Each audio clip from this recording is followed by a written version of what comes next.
Welcome back, Dram fans. Day number 10, Dram number 10. We've had some really good ones lately in particular, so let's try and carry on that trend.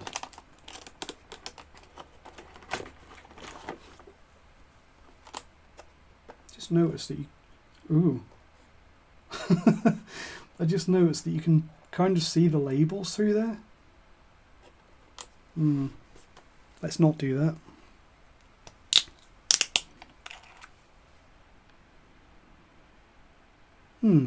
That doesn't seem peated. Probably some bourbon and some sherry in there, I would say.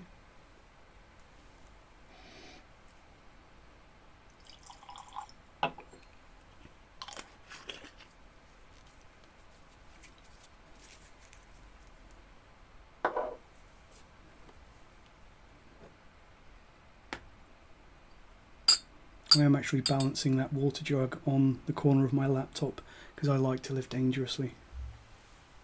It's not at all that I haven't got enough room for everything. Some really nice sherry notes on the nose of that one. Natural colour. Probably a little bit of colouring, if I had to guess.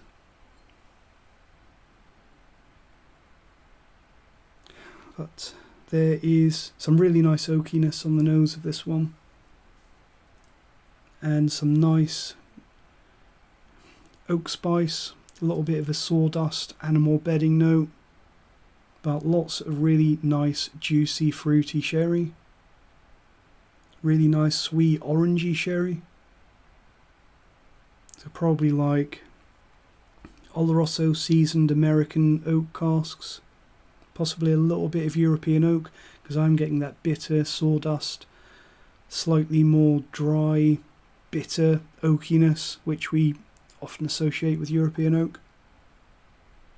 Definitely not entirely European oak, but there's a bit of a dry, possibly European oak note in there.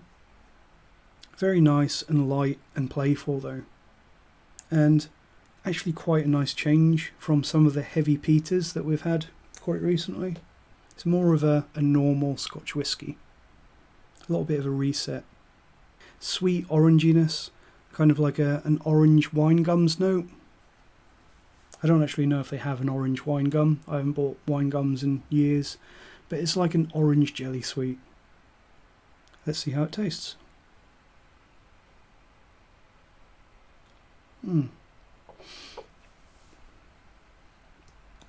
That is pretty good.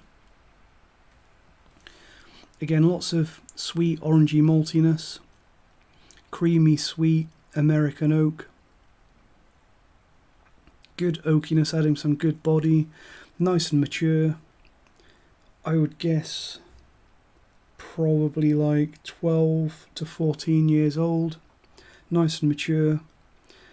Doesn't seem like one of these, I was going to say no age statement whiskies, but really some no age statement whiskies aren't young anymore.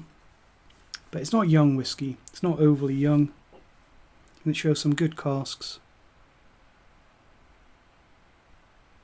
Nice dry maltiness as well, some good body, cereal notes, cereal, sherry, American oak. It's kind of a stereotypical good Scotch. Actually really nice oakiness. Quite clean, sweet, fruity, oaky. It has got a little bit of a prickle to it.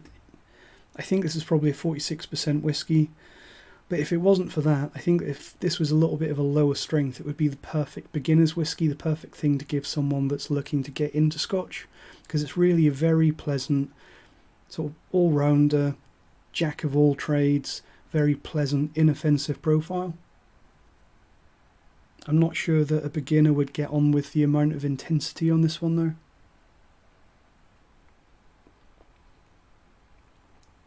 I think that's probably going to be a little bit too much for the uninitiated. For the hardened, grizzled, old malt enthusiasts like you and me though, I think this one is a really good one. Real problem for the leaderboard though. And this is one of the reasons why I stopped giving grades unless people ask me on these videos. Because it's not even difficult, it's impossible to give a whiskey, which is a subjective thing, always is. Machines have not yet evolved to the point where they can taste and critique whiskey. I'm sure they're getting there, but they're not there yet. But to put a score on a linear scale that compares, say, a Macallan to an Ardbeg is ridiculous. Because you could get a lot of people that would probably love anything from Macallan, and they might hate anything from Ardbeg, and you'd even get some people that are the other way around. Probably more people that love Macallan that hate Ardbeg. But everything is preference and everything is subjective. And this is a real problem to put this on a scale against like the Smoky Scot and the Bocan. Even the Fettercairn, because that Fettercairn is a much more dry and sharp style than this. This reminds me a little bit of the Tomatin, but I think this is definitely better than Tomatin. I think it's better than the Denny. It's probably better than the Parkmore, which I think was number 1 on the leaderboard for a while. This is good stuff.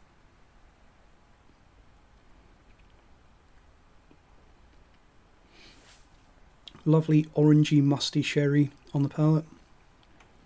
Like orange peel, orange pith. Like clementine, like a slightly more bitter, musty, zesty orange than your standard like orange juice and sweetened orange notes. Really good. So where is this going to go on the leaderboard? I think above the Parkmore.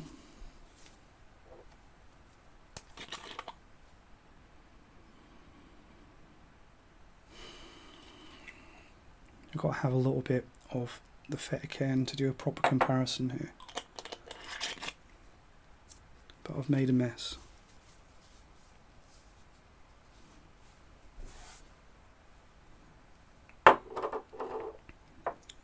Fettercairn.